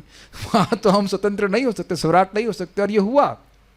परम पूज्य राधानाथ महाराज से एक नास्तिक बहस कर रहा था कि अब मैं भगवान हूँ, मैं भगवान हूँ। बहुत देर बहस के नहीं माना, अब उसको माता प्रकृति ने बुलाया नेचर कॉल आ गई, कहीं बंद करो बाथरूम, जाने मत दो इसको। अब बेचारे की हालत खराब। कहता जाने दो। कहा भगवान महाराज बोले तुम स्वीकार करो कि तुम भगवान नहीं हो। भगवान हो तो तुम तो सर्व नियंता होना चाहिए, तो तुम अब बाथरूम नियंता भी नहीं हो। कहता ठीक है हम भगवान नहीं हैं। तो गया, उसके बाद बाहर फिर उसके बाद वॉशरूम यूज़ करके बाहर आके, तो कौन हो? मैं भगवान हूँ। तो ये इस तरह के भगवान घूम रहे हैं। ये स्थिति है नालायकों की। समझ आया? ठीक है। जैसा कि श्रेष्ठ जनों के साथ होता है, लेकिन सृष्टि के सारे कार्य उन्हीं की अध्यक्षता में संपन्न होते हैं। तो जो महान, समझ में आया प्रपद धारण क्या दे रहे हैं? महान लोग अपनी इच्छा से अपने बड़े बड़े इस्टेब्लिशमेंट को मैनेज करते हैं। अब ये नहीं कि वही जा करके अब कंपनी में भी कहो वही बटन भी ऑन कर रहे हैं, सारा कुछ ऑन कर रहे हैं। उनके ही delegates, so to speak, he delegates things. करते हैं कि नहीं? मथुरेश हरि प्रभु, आपकी भी कंपनी चलती है कि नहीं? तो सारा काम आप ही करते रहते हैं, तो फिर मंगल आरती कैसे जाएंगे? Is it not? आप प्रैक्टिकल देख रहे हैं ना कि हो सकता है आप यहाँ बैठे हो और आपके जो असिस्टेंट हो कार्य कर रहे हो। ऐसा बहुत करते हैं। इंटेलिजेंस कही जाती है उसको। मूर्ख तो वो व्यक्ति है कि जो हर जगह वही पंचर जोड़ रहा है, उन्हें समझ रहे हैं, लगे पड़े। कुछ लोगों को किसी पे विश्वास नहीं होता, सारा काम खुद ही करेंगे, मरते रहेंगे, है कि नहीं? लेकिन बुद्धिमान व्यक्ति तो वो है, बहुत सुंदर शब्द सुनिए, अच्छा मैनेजर वो है जो दिखे नहीं। अच्छा मैनेजर जो है वो दिखे नहीं, काम होता रहे और दिखे नहीं। Do you agree? शायद आप लोग के बॉस लोग ऐसे होते होंगे, आप लोग को दे देते होंगे काम, आप लोग करते रहते हैं, इसी तरह आप लोग भी नीचे पास ऑन कर देते होंगे। ठीक है। प्रभात बोले श्रेष्ठ जन ऐसा कार्य करते हैं, बाकी लोग मरते रहते हैं, कि नहीं? भगवान ऐसा करते हैं। जैसे आप लोगों को चबाने का काम भगवान किसको दिए है? दृष्टा यमराज जी को दिए, यस, चबाते रहो उसको, कोई दिक्कत नहीं, पापी जनों को चबाइए, अब हमें कोई मतलब नहीं है। लेकिन सृष्टि के सारे कार्य उन्हीं की अध्यक्षता में संपन्न होते हैं। स्पष्ट है? जैसा कहा जाता है कि उनकी स्वीकृति के बिना एक पत्ता भी नहीं हिल सकता। ब्रह्म संहिता 5.48 में कहा गया है कि सारे ब्रह्मांड तथा इनके अधीश्वर ब्रह्मा उनके श्वास लेने की अवधि तक ही बने रहते हैं। अब प्रभुपाद जी व्याख्या कर रहे हैं, अनंत वीर मातरिश्व श्वास निश्वास, मातरिश्वा क्या श्लोक था? अनंत वीरा श्वसितम मातरिश्व, अनंत वीर वाली वायु उनका निश्वास है। इसकी व्याख्या कर रहे हैं और उसको समझाते हुए कह रहे हैं कि उनकी निश्वास से ही अनंत अनंत ब्रह्मांडों का प्राकट्य हो रहा है। तो उस निश्वास में अनंत शक्ति है। ओके, तो उसको यहाँ पे वह कोट कर रहे हैं ब्रह्म संहिता से। तो यहाँ पे आप पहले इसको समझ लीजिए। देखिए, ये जो ऊपर वाली फोटो है इसमें महाविष्णु भगवान हैं और उनके रोमकूपों से कहा जाता है, उनके निश्वास से, यहाँ निश्वास पकड़ेंगे, निश्वास का मतलब सांस को बाहर छोड़ना।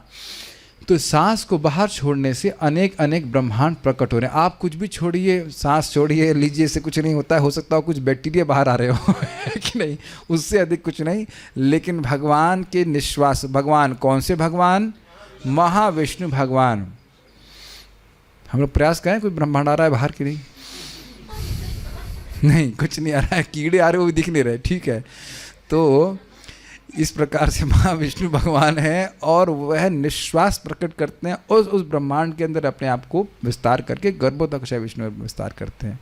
प्रभु जी कितनी बार बताएंगे, सुनाते रहेंगे कि जो व्यक्ति इन तीन विष्णु को जानता है वो मुक्त हो जाता है। और इसी प्रकार से मैंने आपको दूसरी नीचे फोटो में दिखाया किस प्रकार से भगवान महाविष्णु निश्वास प्रकट कर रहे हैं। तो ये निश्वास का गुण क्या है? अनंत वीर्य, अनंत शक्ति से युक्त ये निश्वास है। इसके ऊपर ब्रह्म संहिता में कुछ कहा गया है, उसको हम गाएंगे। इसको बहुत अच्छा हमको लग रहा है क्योंकि कम से कम एक श्लोक जिंदगी में ब्रह्म संहिता का मैं पढ़ा पाया। वैसे मेरी बड़ी इच्छा है कि ब्रह्म संहिता को पूरा पढ़ाया जाए विद जीव Goswamis commentary and like that. भगवान ठाकुर जी, ताऊ जी देंगे ज्ञान तो हमको बताएंगे। बड़ा कठिन है लेकिन ये है श्लोक बहुत सुंदर। मेरे पीछे बोलेंगे, साउथ इंडियन ट्यून। ओके।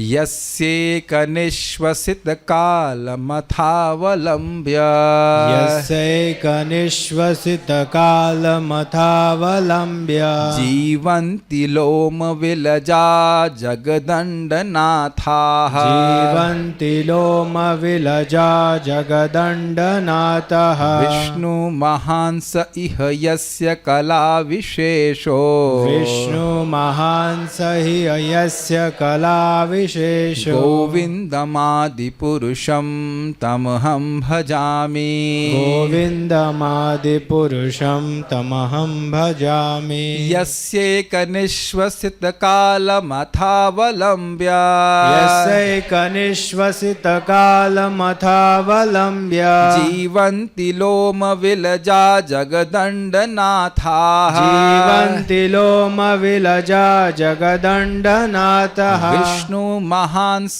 इह यस्य कलाविशेषो, विष्णुमहांस हि यस्य कलाविशेषो, गोविन्दमादिपुरुषं तमहं भजामि, गोविन्दमादिपुरुषं तमहं भजामि। कान के लिए एकदम अमृत जैसा लगता है ये श्लोक।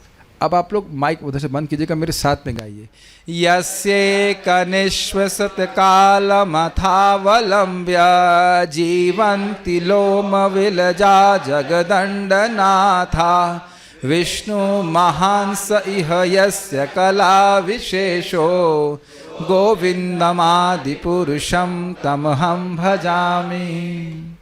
इसको समझने का प्रयास कीजिएगा, बहुत अच्छा अर्थ है इसका। यहाँ पे आप देखिए श्वसितम शब्द सुना था आपने भागवत में, और यहाँ क्या है? निश्वसितम, वही अर्थ है। इसलिए प्रभुपाद वहाँ पे इसको कोट किए।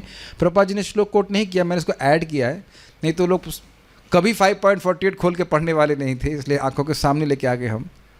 क्या आपको इतना विश्वास है? हमको उससे अधिक विश्वास है कि लोग खोलने वाले नहीं, इसलिए सामने रख दे रहे हैं।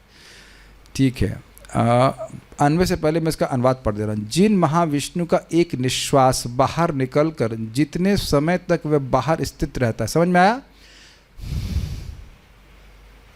प्रयास मत करिए, कॉम्पीट नहीं कर पाएंगे महाविष्णु से, लेकिन जस्ट जितने समय तक बाहर रहता है, उनके रोमकूपों से प्रकटित ब्रह्मांडपति ब्रह्मादि।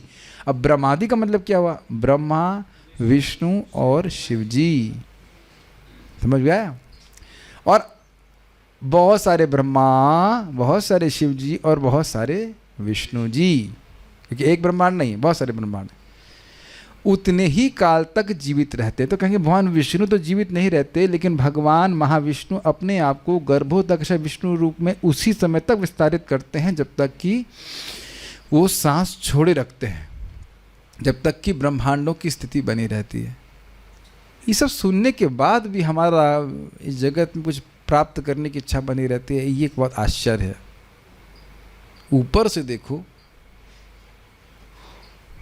जहाँ से ऊपर वाला देख रहा है, और वो हंसते हैं हमारे सो कॉल्ड एंडेवर्स में फॉर मटेरियल थिंग्स। ठीक है, उनके रोमकूपों से प्रकटित ब्रह्मांडपति ब्रह्मादि उतने ही काल तक जीवित रहते हैं। हम कितने काल तक जीवित रहते हैं उसकी गणना आप लोग के लिए होमवर्क है। कितना परसेंटेज है हमारा ये जीवन ब्रह्मा जी के, ये क्विज में पूछूंगा, हाँ करते रहिए, कितना परसेंटेज है हमारा ये जीवन ब्रह्मा जी की आयु के एक, और कितना हमारा परसेंटेज जीवन है ब्रह्मा जी का एक दिन, एक साल, एक महीना और एक दिन। ये आपको इस प्रकार से उत्तर देना है परसेंटेज में। ठीक है, कल आप लोग उत्तर देना, बाद में बताएंगे, पहले समझ लीजिए इसको। वे महाविष्णु जिनके कला विशेष अर्थात अंश के अंश हैं, उन आदि पुरुष गोविंद का मैं भजन करता हूँ। भाई क्यों कह रहे अंश के अंश? याद कर लें, भगवान कृष्ण गोलोक विहारी, पहले भगवान कृष्ण आए कहाँ से आए? उन्हीं से आए, स्वयं रूप भगवान श्री कृष्ण, किसी से नहीं आए। उनकी सत्ता हमेशा विद्यमान रहती है, अनादि है, अनादि राधिर गोविंद। उनसे बलराम जी का विस्तार होता है। कब होता है? हुआ रखा है, लेकिन ऐसा बोला जा रहा है। और बलराम जी से कौन आए? प्रद्युम्न, अनिरुद्ध, वासुदेव और संकर्षण। उन संकर्षण, ये प्रथम चतुर्व्यूह है और ये द्वारका में स्थित हैं। और उन संकर्षण से फिर चतुर्व्यूह का एक्सपेंशन हुआ, प्रद्युम्न, अनिरुद्ध, संकर्षण, वासुदेव, और फिर द्वितीय संकर्षण से महाविष्णु आए। तो अंश के अंश के अंश हो गए ना महाविष्णु। भगवान के अंश है बलराम जी, बलराम जी के अंश संकर्षण, प्रथम संकर्षण के फिर आगे संकर्षण, और उनके महाविष्णु। और वो इतने बड़े हैं। नारायण भी आए, ठीक है, लेकिन हम एक सीक्वेंस लेके चल रहे हैं। अब हम लोग इसके अन्वय को देखते हैं। श्लोक बहुत अच्छा है, इसको बोल कर मुझे बहुत लालच आता है कि ब्रह्म संहिता भी पढ़ाई जानी चाहिए। चलिए जो भी है, अनंतर महाविष्णु का स्वरूप वर्णन कर रहे हैं इस श्लोक में। यस्य एक निश्वसित कालम, यस्य जिनका एक निश्वसित काल, श्वास को बाहर छोड़ने का समय, जिन महाविष्णु के एक निश्वास मात्र काल को, समझ में आ रहा है संस्कृत? अवलंब्य, अवलंबन करके, सहारा लेकर, क्या शब्द है, सांस का सहारा लेकर के, या सांस को जो बाहर ली जा रही है, बाहर, हाँ सांस का ही सहारा करके, कि प्रभुपाद जी बता रहे हैं कि जितने भी ब्रह्मांड आदि हैं वो सब कहाँ टिके हुए हैं? इस श्वास में ही टिके हुए हैं। Do you agree? Do you understand? आप ये मान रहे हैं कि यहाँ जो हवा चल रही है उसमें बहुत सारे कीड़े बैक्टीरिया उसका आश्रय लेकर के तैर रहे होंगे, भले हमको दिख नहीं रहे हैं, लेकिन ऐसा है, तो बायोलॉजी वाले सब समझ ही रहे हैं। तो उस वायु का आश्रय लेकर के लोम विलजा, लोम कूप से प्रकटित, लोम मतलब ये जो रोमकूप है, जगदंड नाथ, जगद अंड, ब्रह्मांड के नाथ, यानी ब्रह्मांड पति गण अर्थात ब्रह्मा, विष्णु और शिव, यह अपने अपने ब्रह्मांड में बाहर क्रॉस नहीं करेंगे। वो एक ब्रह्मा जी कभी युद्ध करके दूसरे ब्रह्मांड को क्रॉस नहीं कर सकते, ये क्षमता नहीं दे रखे ना, वो अपने ब्रह्मांड में बाहर नहीं रहना। जीवंती, जीवित रहते हैं। जीवंती शब्द बहुवचन में है ना, यानी एक ब्रह्मा नहीं, अनेक अनेक ब्रह्मा। और हमारा ब्रह्मांड सबसे छोटा है, we are in the mini Brahma, sorry mini ब्रह्मांड। जस्ट इनकेस आप सोच रहे हैं कि ब्रह्मांड 4 बिलियन माइल्स का बहुत बड़ा है तो। और घर का अनुपात, ये भी सेकंड आपका क्वेश्चन रहेगा कि ब्रह्मांड के अनुपात में आपका 2 BHK, 3 BHK या 10 BHK वॉटर एवर, उसका क्या साइज़ का रेशियो है, वो भी आप थोड़ा सा देख लीजिएगा। उसमें भी हम आ सकते हैं। भगवान ने इतने बड़े बना दिए, उसमें कोई आ सकते हैं करके कर रहे हैं। और हम यहाँ 2 BHK 3 BHK बना करके इसमें आसक्त हो जाते हैं। आप ये छोड़ दीजिए, मैं अपनी आसक्ति के बारे में सोच रहा था कि नया धोती कुर्ता मिल गया है, लेकिन पुराने को छोड़ने में दिक्कत आ रही है कि जो फटने वाला है, जो भी कुछ है उसमें ये भी काम आ सकता है, कभी बारिश होगी इत्यादि। हंसी आ रही थी। We are just attach to simple things, you know. वो छोड़ दीजिए, प्लास्टिक की घर में बोतल भी आप फेंकने में सोचते होंगे ना, कहीं ना कभी काम आएगी, है कि नहीं। और भगवान यहाँ पूरा यूनिवर्स फूंक देते हैं। एक व्यक्ति हाथ खड़ा करते ऐसा नहीं होता है। ब्रह्मचारियों क्यों भाई रखते हैं कि नहीं? प्लास्टिक की बोतल होगी ना, अब जाके आश्रम में देखना, अपने काम आ रही है हो सकता है।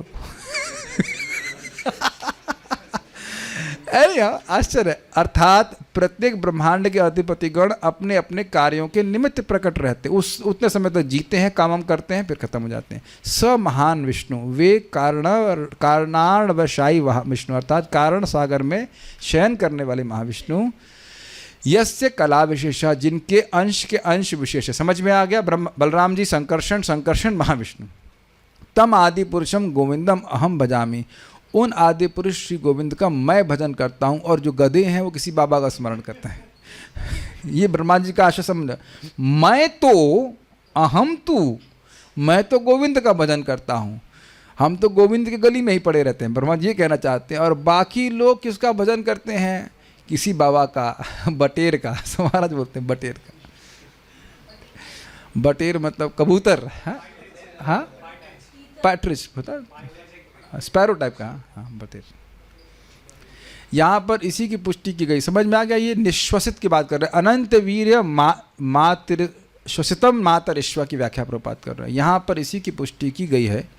ब्रह्मांडों के भीतर जिस वायु में सारे ब्रह्मांड तथा लोक स्थित है, वह अतर्क विराट पुरुष की श्वास का अंश मात्र है। तो ये इस प्रकार से कि मैं महिमा बता रहे कि कोई अतर्क मतलब ये तर्क मत लगाइए कि भाई ये वायु उतने बड़े कैसे हो सकते हैं, कि वायु कैसे हो सकती है। ये नहीं, भगवान बड़े हैं, स्वीकार करना चाहिए। अतएव मनुष्य नदियों, वृक्षों, वायु तथा बीतने वाले युगों के अध्ययन द्वारा भी भगवान की निर्विशेष धारणा से दिग्भ्रमित न होकर भगवान की सही धारणा बना सकता है। प्रभुपाद बार बार इस बात को बोल रहे हैं क्योंकि समाज में यही कठिनाई है कि लोग क्या सोचते हैं, सब कुछ अपने आप हो रहा है सिवाय मेरे काम के। काम तो मैं कर रहा हूँ ना, तभी तो सैलरी उठा रहा हूँ। अब जो, हाँ एक अच्छा बात है, भक्त हमारे सामने हैं तो उनके कुलीग बोल रहे थे सब कुछ प्रकृति कर रही है, तो बोलो फिर तुम्हारी सैलरी भी प्रकृति को मिल जाना चाहिए। तो सैलरी तो तुम जो है खुद उठाते हो, हमने इतना काम किया, सैलरी मिलनी चाहिए। तो कहते नहीं वो तो प्रकृति कर रही है, प्रकृति को दे देंगे। तो मानेंगे बात? तो मेरे ख्याल से डिवोटी यहाँ पे हैं, वो I just saw the devotee here, anyways at least सुन रहे होंगे शायद। तो वो आर्ग्यूमेंट उनको दीजिएगा कि भाई जो आप काम कर रहे हो तो वह भी तो प्रकृति ही कर रही है, आप तो कुछ कर नहीं रहे, तो सैलरी क्यों उठा रहे हैं? तो वहाँ तो वो साकार हो जाते हैं। सैलरी भी साकार चाहिए लेकिन भगवान निराकार चाहिए। सो ये उनकी मूर्खता है। भगवत गीता में कहा गया है 12.5 में कि जो परम सत्य के निर्विशेष रूप के प्रति आकृष्ट हैं वे भगवान के सगुण स्वरूप के उपासकों की अपेक्षा अधिक कष्ट उठाते हैं। अब ऐसे वो मूर्ख हैं कि इसी में भी अहंकार मानते हैं। तुम लोग ना साकार करो, ठीक है, तुम लोग तुम्हारे लिए अच्छा है, स्तोक कृष्णा तुम्हारे लिए अच्छा है। छोटे हो, स्टार्टिंग में अच्छा रहता है, साकार की उपासना करो। जब तुम लोग प्रगति कर लोगे तो निर्गुण में स्थित रहोगे। आना हमारे पास, कोई दिक्कत नहीं, हम सिखाएंगे। अब इसको क्या कहा जाए बताइए? तो देखिए श्लोक क्या है, बहुत सुंदर श्लोक है, मेरे पीछे बोलिए। ये भी तात्पर्य में नहीं है लेकिन प्रपद रेफर कर रहे हैं तो मैं यहाँ पे रखा हूँ क्योंकि इसको भी कोई नहीं देखेगा, तो इसलिए भी देख लीजिए यहाँ पे।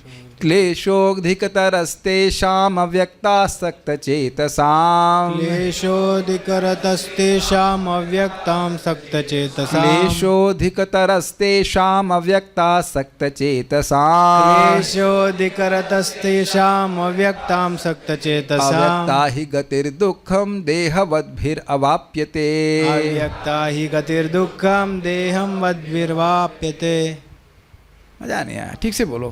क्लेशोऽधिकतरस्तेषाम् अव्यक्तासक्तचेतसाम् क्लेशोऽधिकरस्तस्तेषाम् अव्यक्तां सक्तचेतसाम् अव्यक्ता हि गतिर्दुःखं देहवद्भिरवाप्यते। अव्यक्ता हि गतिर्दुःखं देहं वद्भिरवाप्यते। जिन लोगों के मन परमेश्वर के अव्यक्त निराकार स्वरूप के प्रति आसक्त हैं, क्यों हैं भगवान जाने, निराकार जाने, उनके लिए प्रगति कर पाना अत्यंत कष्टप्रद है। क्यों कष्टप्रद है बता सकता है कोई? कोई पहलवान बताए। रामकृष्ण प्रभु ने हाथ खड़ा किया। क्यों कष्टप्रद है? Okay, let's see.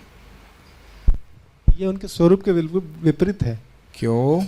उनका जो स्वरूप है सच्चिदानंद स्वरूप है, फिर उस सच्चिदानंद की प्राप्ति करनी है। किसकी करनी है? उसका मतलब पता ही नहीं कुछ। आप इस जगत में बजी नहीं चुटकी। यस, पॉइंट इज दैट कि इस जगत में आप किसी का ध्यान करते हो तो क्या ध्यान करते हैं? रूप और शब्द का। ये देहदारियों के लिए सहज है। तो अभी मैं कहूँ कृष्ण बलराम, तो हाँ कृष्ण बलराम, बहुत ईजी। गौर निताई, राधे श्याम, आसान है। नाम बोलो, हरे कृष्णा कृष्णा कृष्णा हरे हरे, हरे राम राम राम हरे। अब चलिए जिदाश्वना आसन जीतिए, ठीक है। जिदा श्वास सांस टाइट कीजिए। अब आप लोग आंखें बंद करें और हम सब लोग उस परम पिता परमात्मा परमेश्वर का ध्यान करते हैं जो निराकार है। और बोलिए ओम।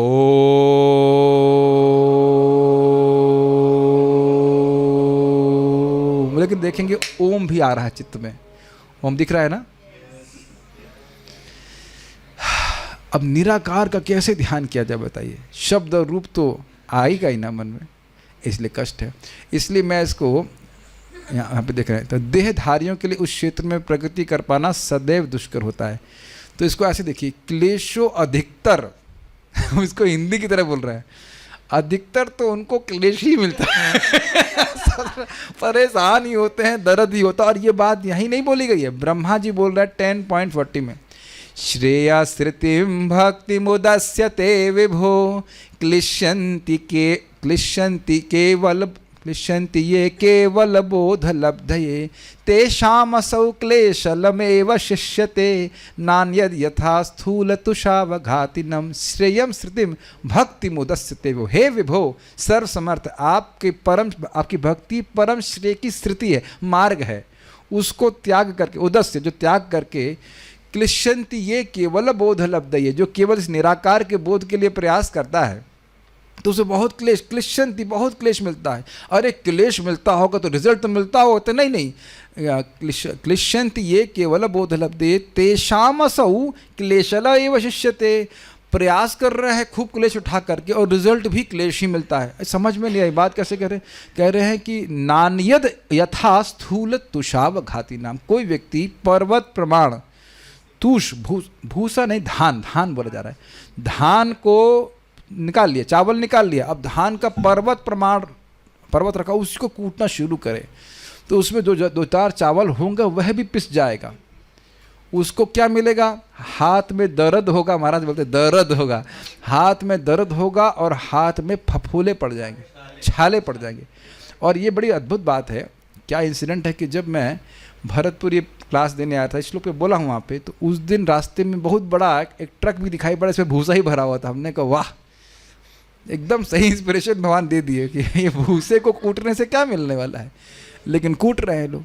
तो क्यों है? उनका दुर्भाग्य है कि भगवान के श्याम सुंदर स्वरूप के प्रति आसक्त ना होकर के इधर निराकार में आ सकते हैं। तो हम लोग ने बहुत सारी बातें प्रपात के तात्पर्य से सीखी हैं। फिर से बस श्लोक को देखिए, नद्योस्या नाडयोथ तनुरुहाणि महिरुहा विश्वतनोर नृपेन्द्र अनंत वीर्या श्वसितम मातरिश्वा गतिर्वयः कर्म गुण प्रवाह।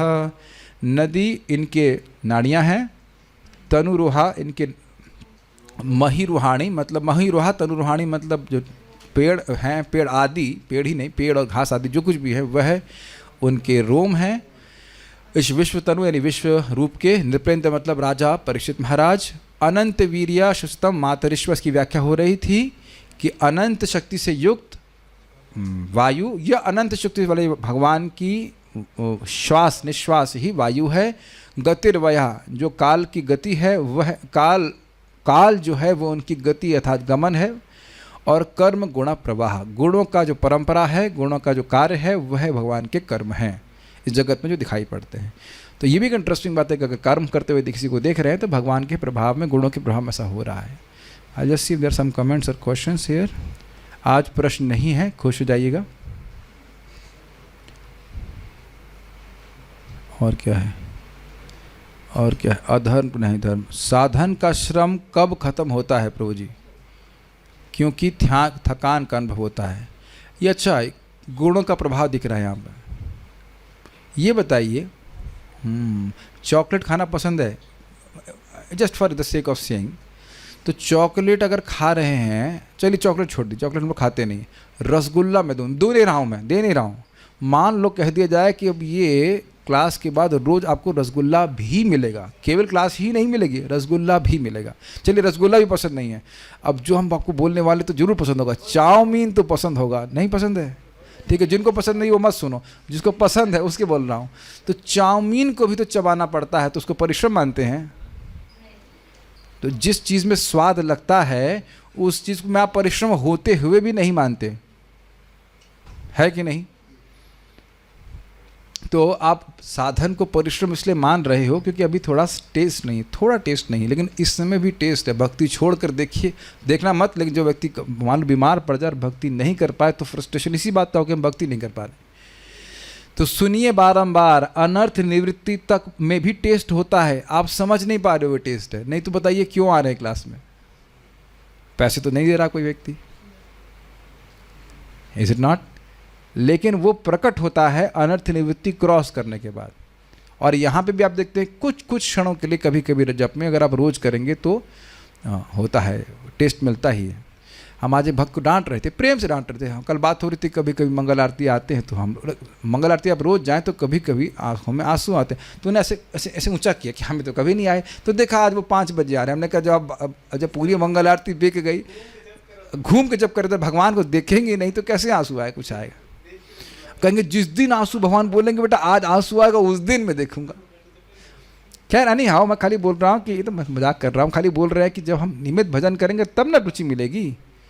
तो सुनिए कैसे साधन का श्रम नहीं लगेगा। पहले ये बताइए, इनको दीजिए, हमसे मजाक करने में मजा आता है। ये बताइए अभी आपकी सैलरी जितनी भी है, मुझे पता है डोनेशन आप नहीं देते हो, लेकिन मैं कहूँ कि भाई अब 3-4 घंटे में काम करके 1 करोड़ रुपए मिलेगा, मेरे पास तो क्षमता नहीं, खाली एग्जाम बोल रहा हूँ, तब भी आप उस 3-4 घंटे के काम को श्रम मानेंगे? उत्तर बताइए। नहीं। कृष्ण बोलिए, फिर से बोल के दिखाइए, फिर से बोल के दिखाइए। तो अब एक कृष्ण, फिर से हम गाएंगे उसको, एक कृष्ण नाम यत कोटि अश्वमेध सम, सेई तो पाषंडी तारजम को कहे कि एक बार कृष्ण बोलना 1 करोड़ अश्वमेध यज्ञ के बराबर। हम समझ रहे नाम की महिमा। अच्छा इधर आओ, तुम किनारे आओ, जबड़ों के नीचे आओ। दृष्ट दो यमराज, इधर आओ बेटा, इधर आओ, तू इधर आओ। तो बहुत बोला नाम के बारे में। तो एक कृष्ण नाम को 1 करोड़ यज्ञ से कंपेयर कर रहा है। चल भाई तेरे को उधर 2 BHK का फ्लैट दिलाता हूँ नरक में, खूब पिटाई करता है। अब आप समझ रहे कितना बड़ा लाभ है। क्यों भाई? इनको दीजिए माइक, भी इनके मजाक करते हैं हम। अभी आपने कुछ डोनेशन दिया गाय के लिए, है कि नहीं? तो मान लो आपने 51,000 रुपये दिए, अच्छे पार्टी है, तो 51,000 कमाने में ये थोड़ा कठिनाई हुई कि ऐसे जेब में आ जाता है, पता नहीं चलता, अरे कहाँ से आगे दो भैया, दान दो, ऐसा तो नहीं कर रहा। Is it not? मेहनत लगती है कि नहीं? अरे 500 रुपये निकालने में लोगों को मेहनत होती है। अब आप ये बताइए, गो कोटि दानम ग्रहणे खगस्य, करोड़ गाय दान दे सकते हैं क्या? नहीं, कोई नहीं दे सकता इस समय, किसी का सामर्थ्य नहीं। आप देते हो अच्छी बात है, लेकिन करोड़ नहीं दे सकता। गाओ जोर से, गो कोटि दानम ग्रहणे खगस्य, प्रयाग गंगोदक कल्पवासम, यज्ञायुतम मेरु सुवर्ण दानम, गोविंद कीर्तिर्न सतम समम शतांशे। करोड़ों गायों को दान दिए। कब? ग्रहण के समय, सूर्य ग्रहण के समय। और दूसरा क्या था? प्रयाग में भी 1000 गुना फायदा मिलता है भजन करने का। तो वहाँ पे गंगा जी के नाले के पास नहीं, गंगा जी के पास में एक कल्प तक ब्रह्मा जी की, उसको बंद कर दिए, ब्रह्मा जी की आयु तक वह निवास कर रहा है। कितना पुण्य इकट्ठा होगा बताओ। ठीक है, और अगला क्या है, यज्ञ युतम, करोड़ों करोड़ों यज्ञ कर रहा है। जो भी आयुध का अर्थ होता है, 1000 दो तो नहीं होता, 1000 10,000 कोई जो भी होता है, बहुत सारे।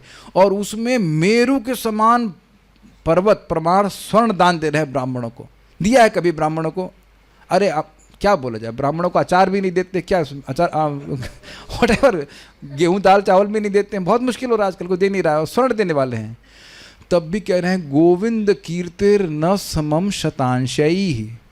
हर प्रपात बड़ा अनुवाद अच्छा करते हैं, हरे कृष्ण बोलने का ये 100वां अंश भी नहीं होगा। जरा बोलने, हरे कृष्णा कृष्णा कृष्णा हरे हरे, हरे राम राम राम हरे हरे। अब फिर सोचिए, अभी आप मान लीजिए आपके पास भगवान करे सामर्थ्य हो करोड़ों गाय दान देने का। अब आप आज के दिन करोड़ों गाय दान दे रहे हैं, तो कुछ दिख रहा है आपको? कुछ नहीं दिख रहा है। तो आज आप हरे कृष्णा करने, कुछ दिख रहा है? कुछ नहीं दिख रहा है। लेकिन शास्त्र के धर्म स्वीकार करना होगा, नहीं तो क्यों हम लोग के पास अलग अलग बुद्धि है बताइए। आप सब लोग के पास अधिक है, किसी के पास कम है, किसी के पास ज़्यादा है। कोई सुंदर है, कोई वो बीमार पड़ रहा है। कभी सोचते नहीं कि व्यक्ति बीमार पड़ रहा है, मैं क्यों नहीं पड़ रहा हूँ? ये सब कर्म की वजह से हो रहा है।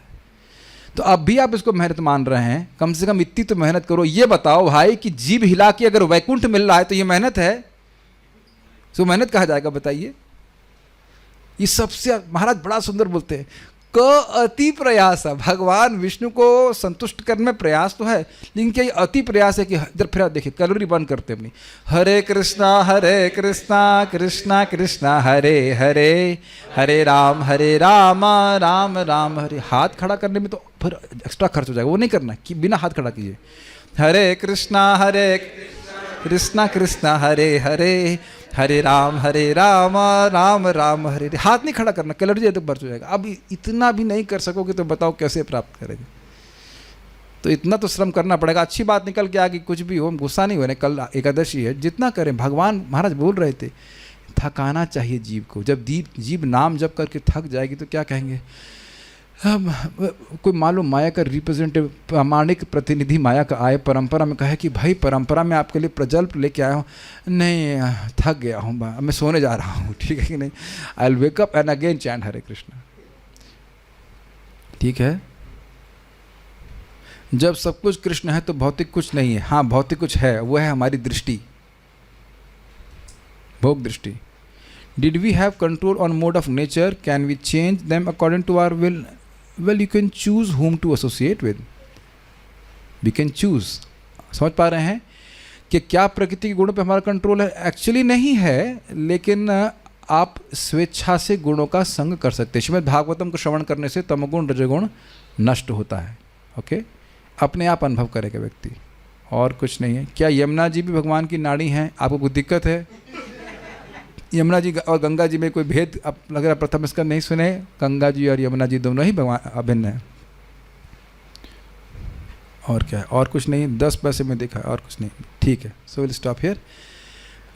श्रीमद् भागवतम की जय, श्रील प्रभुपाद की जय, निताय गौर प्रेमानंदे।